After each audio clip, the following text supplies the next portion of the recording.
on ne peut pas penser et sentir en même temps. Vous allez essayer, si vous avez envie, moi je vous le conseille, essayez de sentir l'air. Et regardez que quand vous sentez l'air, vous ne pouvez pas à la fois penser soit à autre chose ou même à ce que vous êtes en train de faire. Vous allez y penser juste quelques secondes derrière. En quoi c'est important de savoir cela pour quelqu'un qui est constamment dans l'hypervigilance, dans les ruminations, dans l'anxiété suite à un traumatisme? C'est important parce que pour stopper cet état interne où tout est mélangé, les sensations, les émotions, il y a des étrangetés, il y a un fond anxieux qui est devenu comme ça, comme un brouillard mais avec lequel on vit. Et bien pour stopper tout ça, il va falloir reprendre contact avec ce qui se vit maintenant et avec le corps. Or ce corps, il a été effracté, il a été agressé, il a été choqué et du coup, il y a eu une rupture qui s'est faite.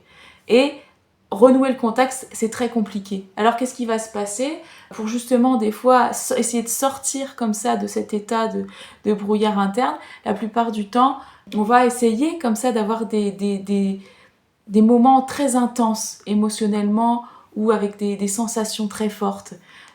Mais souvent, ça va être par des passages à l'acte ou par des comportements qui sont à long terme, à moyen terme et à long terme, dans la destruction. Ça peut être des troubles du comportement alimentaire, ça peut être des troubles addictifs, mais parce qu'en fait, on essaye comme ça de revenir à des sensations, rechercher des sensations très fortes, parce qu'on a perdu le contact comme ça avec le corps. Pourquoi on a perdu ce contact?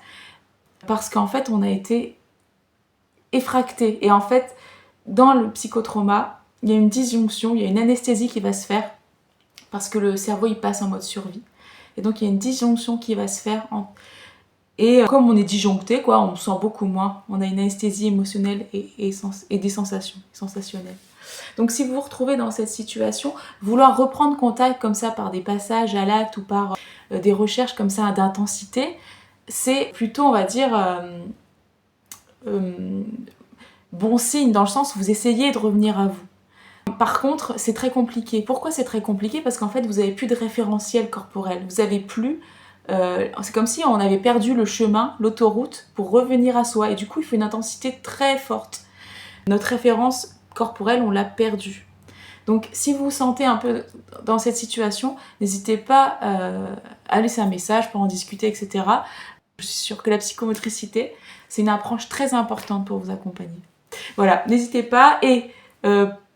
n'oubliez pas, parce que ça peut vraiment être une clé, parfois, on ne peut pas penser et sentir en même temps. Donc c'est peut-être aussi pour ça que parfois, pour d'autres personnes qui sont un peu dans des situations avec une intensité peut-être un peu moins profonde, on peut aller prendre une douche froide, courir un peu, faire une vingtaine de pompes et on sent que ça va un peu mieux.